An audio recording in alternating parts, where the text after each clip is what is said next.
चला तर मग मंडळी बघा की धरणामध्ये माझा पोरगा कसं पाण्यात आणि त्याच्या पप्पाने त्याच्या हाताला ओढणी बांधली की जास्त तो लांब जाऊ नये म्हणून. खूप छान असं सातारमध्ये हे धरण होतं. खूप मस्त मोठं पाणी आहे आणि उन्हाच्या दिवसात तर थंड हवा म्हणून येते.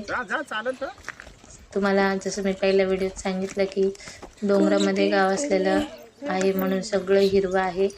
नाही तर आमच्या नाशिक भागाकडे तर खूप असं म्हणजे सगळं गवत सुकलेलं असतं.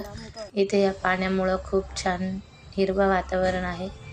आणि इथे माझं एक रील्स काढायचं काम चालू होतं तर त्याची शूटिंग चाललेली. त्याच्यानंतर हा संध्याकाळचा व्हिडिओ होता.